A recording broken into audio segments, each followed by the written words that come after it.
менің каналымның көрермендері. Бүгін біз сіздермен 136 сабақтың есептерін шығаратын боламыз. Бұл сабақ бекіту сабағы екен. Өткен сабақтарда үйренген нәрселерімізді бекітеміз. Бірінші есеп. Астана мұхит бағында жыртқыш балықтар қоңыр паку мен мұртты күтуші акула тіршілік етеді. Қоңыр пакудың ұзындығы 1 метр 8 сантиметр, ал күтуші акула одан 4 есе ұзын. Күтуші акула қоңыр пакуден неше сантиметр ұзын? Неше сантиметр ұзын деген сұраққа жауап беру үшін әуелі біз оның алдында тұрған сұрақтың шешімін тауып алуымыз керек. 4 есе ұзын дейді. Демек, күтуші акуланың ұзындығын білуіміз керек. Ол үшін мынаны 4-ке көбейтеміз.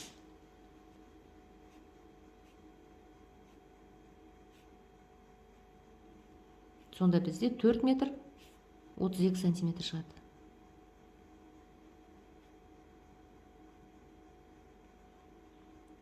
Енді неше сантиметр ұзын немесе қысқа екенін білу үшін көптен азды азайтамыз. Демек біздің акуламыз үлкен ұзын болып тұр да, мынауымыз қысқа. Демек мынадан азайтамыз. 4 метр 32 сантиметрден 1 метр 8 сантиметрді азайтамыз. Сонда бізде 3 метр 24 сантиметр шығады.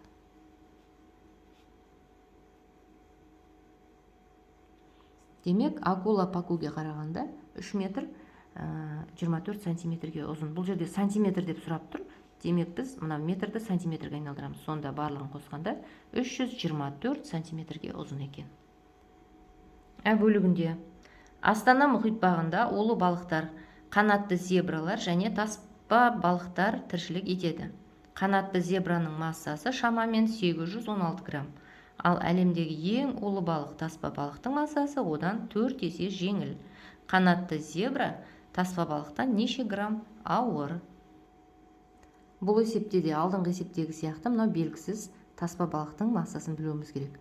Ол үшін 816-ны 4-ке бөлеміз. Есе жеңіл деп тұр. 816-ны 4-ке бөлейік. Бізде 204 шығады. Бұл таспа балықтың массасы. Енді мынау ауыр болып тұр. Неше грамм ауыр екенін табу үшін көптен азды азайтамыз.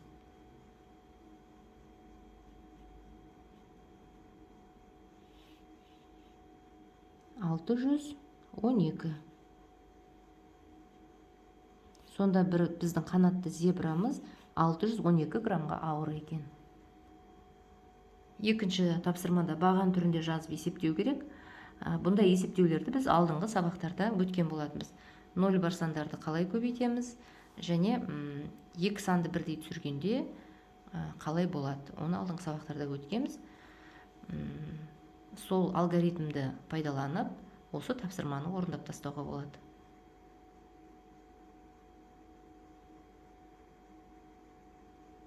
Үшінші есеп. Хайуанаттар бағының 3 үлкен аквариумында 485 балық бар. Біріншісінде 109 балық, екіншісінде одан 2 есе артық балық бар. Қалған балықтар 3-ші аквариумда. 3-ші аквариумда неше балық бар? Бұл есепте де әуелі мынау белгісізді тауып алуымыз керек. Ол үшін 2 есе артық деп тұрса, 109-ды 2-ке көбейтеміз. Сонда бізде 2-ші аквариумда 218 балық шықты. Енді біріншіде мынанша болса, екіншіде де мынанша болса, барлығы мынанша болса, қалған табу үшін осы барлығынан мына 2 белгілін алып тастауымыз керек қой. 485-тен азайтамыз бірінші мен екіншінің қосындысын. Мына жерден бізде 325 шығады.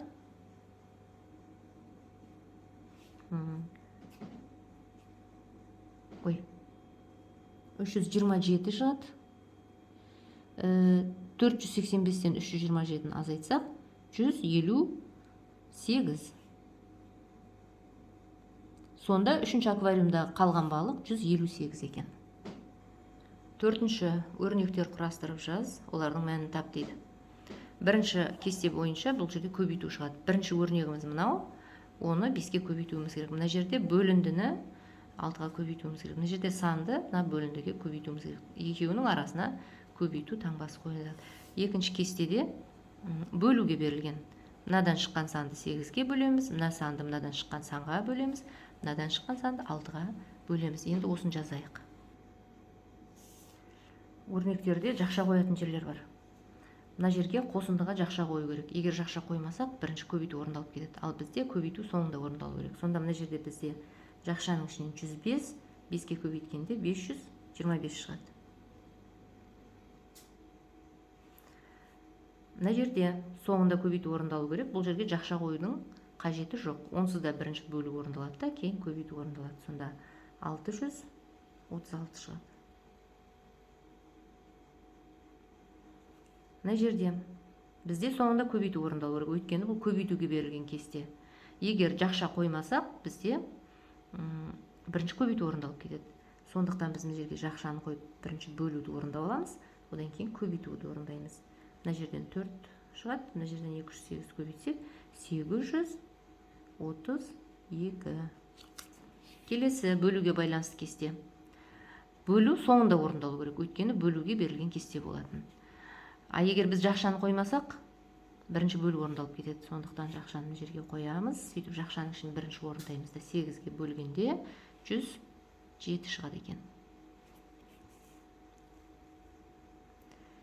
Мына жерде бірінші бөлу орындалмау керек. Сондықтан көбейтуді бірінші орындап аламыз да, соңында бөлуді орындаймыз. Жақшаның ішінен 6 шығады. 648-ді 6-ға бөлсек 108-ге тең. Мына жерде онсыз да бөлу соңында орындалатын болып тұр. Өйткені жақша қоймай қойсақ та болады. Бірінші көбейтуді орындап мәнін табамыз. Оны 6-ға бөлгенде 102-ге тең. Міне біздің екі кестеміздегі де өрнектер құрастырылып, нәтижесі табылды. 5-ші тапсырмада сызба бойынша өрнек құрастырып мәнін табу керек. Бұндай тапсырманы біз 3-ші бөлімде бірнеше мәрте орындаған болатынбыз. Енді соны еске түсіріп, тағы бір рет орындап көрейік. 5-ті 109-ға көбейту керек. Бізге қандай санды болса да дөңгелек санға көбейткен ыңғайлы. Сондықтан 5-ті әуелі 110-ға көбейтіп аламыз. 550 шығады. Бірақ бізге 550 керек емес. Бір 5-іміз артық. 109-ға көбейтуіміз керек қой. Бір 5 артық болғандықтан осы 150-ден 5-ті алып тастаймыз. Сонда 545 деген сан шықты. Оны өрнек түрінде жазатын болсақ, былай жазылады. 4-ті 201-ге көбейту керек. Дөңгелек санға көбейтіп аламыз әуелі. 4-ті 200-ге, сонда бізде 800 деген сан шығады. Бірақ бізге 200 емес, 201 керек. Демек, 1 4 артық. 1 4-ті қосамыз. Сонда бізде 804 деген сан шығады. Енді өрнек түрінде жазып көрейік. 4 көбейту 200, қосамыз артық 1 4-ті. Сонда 804. Осы екі алгоритмді пайдаланып, қалған екі өрнекті, то есть сызбаны шығаруға болады. 6-шы есеп. Кішкентай су тасбақасына арналған аквариум еденінің ауданын есепте. Еденнің ауданы тасбақа орналасатын ауданнан 5 есе артық болуы қажет. Берілген аквариумға суреттегі су тасбақасын орналастыруға бола ма? Аквариумның табанының ауданын есептеу үшін бізге екі өлшем керек. Ұзындығы және ені. Екеуін көбейтеміз. Тасбақаның өзінің ауданын табамыз. Ол үшін мына жағы мен мына жағын көбейтеміз. Сосын салыстырамыз. Бұл мына жердегі шыққан аудан мынадан 5 есе артық болу керек. Соны анықтауымыз керек. Бұнда аквариумның еденінің ауданын S1 деп алдым. Тасбақаның өзінің ауданын S2 деп аламыз. Енді S1-ді табайық. Ол жерде ұзындығы 50 см. Көбейтеміз. Ені 20 см. Сонда бізде 1000 см квадрат шығады.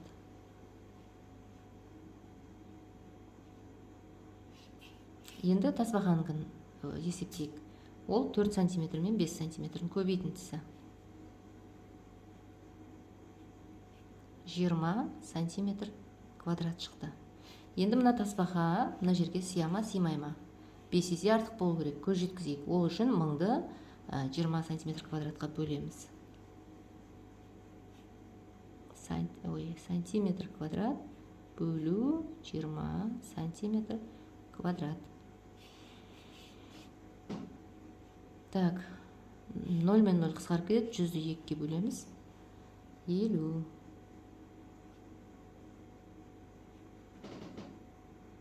Есептің шешімінде көріп тұрғандай тасбақамыз аквариумға сияды екен. Жетіншіде амалдардың орындалу ретін анықтап баған түрінде есептеуіміз керек. Бұндай тапсырма бізге бұрыннан таныс. Бағдарлама құрастырамыз. Бірінші қайсысы, екінші қайсысы, үшінші қайсысы орындалатын. Бірінші, екінші, үшінші. Сөйтеміз да оларды баған түрінде есептеп мәнін табамыз.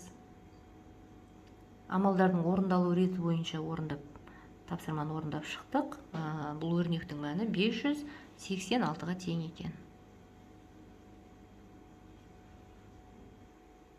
Бұл жерде әуелі көбейту мен бөлу орындалады, ең соңында қосу орындалады. Сонда мәні 736-ға тең екен. 8-де әлия өрнектердің мәнін амалдардың орындалу реті бойынша есептеген болса, онда оның қандай өрнектің мәнін тапқанын анықтауымыз керек.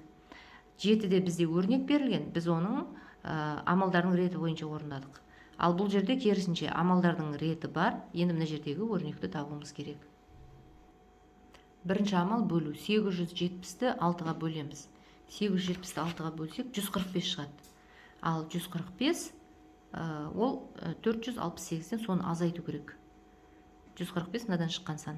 Демек, бірінші мына орындалады, бірақ жақшаның алдында, оның алдында ең соңында азайту орындалатын болғандықтан бірінші 463 тұрады. Сонда 463 азайту 870 бөлу 6 деген өрнек шығады. Екінші ә бөлігінде бірінші қосуды орындайық. Бұл жерден 780 шығады. Мінекей шықты 780. Енді осы 780-ді 5-ке бөлу керекпіз.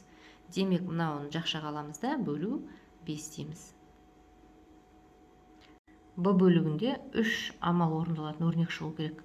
Әуелі 532-ні 360-ға қосқанда бізде 862 шығады. Бұл бірінші амал. Екінші амал 145-ті 4-ке көбейткенде 580 шықты. Мінекей тұр. 892-ден сол 580-ді азайтуымыз керек. Демек, мынау бірінші орындалады. Ол жақшаның ішінде. Одан кейін азайту. Мынау орындалады. Енді осылар жазып көрейік. Мына жерде 145 шығады. 463-ден 145-ті азайтсақ 318. Жақшаның ішінен 780, оны 5-ке бөлген кезде 156. Келесі, жақшаның ішінен 892 шығады. Оны 500, мына екеуін көбейткенде 580, азайтсақ 312 шығады екен. Мінекей бұл тапсырма орындалды. 9-шы тапсырмада берілген өлшемдерді сантиметрмен және миллиметрмен өрнектеп жазу керек. 1 сантиметрде 10 миллиметр бар екенін еске түсіреміз. Демек, 10-ға жеткен жерінің бәрі сантиметр болады да, жетпеген жерінің бәрі миллиметр. Мына жерде 10-ға жететіні 20. 20 дегенім ол 2 сантиметр. Қалғаны миллиметрге қалады. Мына жерде 16 сантиметр, 5 миллиметр. 80 сантиметр, миллиметрі жоқ, 0 миллиметр. 60 сантиметр, 2 миллиметр. 6 сантиметр, 2 миллиметр болады. Мына жерде 30 сантиметр, ондыққа жетіп тұрғаны 30 ондық, сондықтан сантиметр, жетеуі жетпегендіктен миллиметр күйінше қалады. 10-шы тапсырма бізде шығармашылық жұмыс, немесе зерттеушілік тапсырма. Мұхит баққа 4 қыз келді. Олар Айман, Жанар, Самал, Раушан. Олардың екеуі құрдас. Самалдың жасы Айманнан үлкен, ал Айманның жасы Раушаннан кіші екені белгілі. Самалдың жасы Жанардан кіші, ал Жанардың жасы Раушаннан үлкен екені белгілі. Қай қыздар құрдас? Бұл есепті біз сызба әдісі арқылы шешеміз. Сызықтың оң жағына үлкен, сол жағына кіші деген сөздерді жазып қоямыз. Енді Айман, Жанар, Самал, Раушан. Оның ішінде екеуі құрдас. Сол екі құрдасты табуымыз керек. Самалдың жасы Айманнан үлкен. Самалдың жасы Айманнан үлкен. Самалды үлкен жаққа қоямыз да, Айманды кіші жаққа қоямыз. Мынау Айман, мынау Самал. Ал Айманның жасы Раушаннан кіші. Айманның жасы Раушаннан кіші. Демек, Раушан одан үлкен болып тұр. Не жерде тұрған болуы мүмкін? Раушан. Келесі, самалдың жасы жанардан да кіші, ал жанардың жасы раушаннан үлкен екені белгілі дейді. Самалдың жасы жанардан да кіші. Жанардан кіші, ол кіші жақта тұрады, ал жанар мына жақта тұру керек. Ал жанардың жасы раушаннан да үлкен. Демек, самалдан үлкен, раушаннан да үлкен деп тұр. Демек, енді көз жеткізейік. Раушан мен самал екеуі құрдас болып тұр. Енді көз жеткізейік. Қайтадан басынан бастаймыз. Самалдың жасы Айманнан үлкен. Мінекей, мынау кіші, мынау үлкен. Айманның жасы Раушаннан кіші. Айманның жасы Раушаннан кіші. Самалдың жасы жанардан кіші. Мінекей, жанар одан үлкен. Ал жанардың жасы Раушаннан да үлкен болып тұр. Енді қараңыз. Мына екеуінің арасында белгілі. Мына екеуінің арасы белгілі. Мына екеуінің арасы белгілі. Енді Раушан мен самалдың арасы белгісіз. Демек, екеуі құрдас деген сөз. Ол екеуі туралы әңгіме айтпаған. Тек қана былай деген жанар самалдан да үлкен, раушаннан да үлкен болып тұр. Демек, мына раушан мен самал екеуі құрдас. Осымен бүгінгі барлық тапсырманы орындап біттік. Видеоның соңына дейін көрген болсаңыз, комментарий жазып, лайк басып, қоңыраушаны басып, қазақ контентінің дамуына үлес қосып қойыңыз.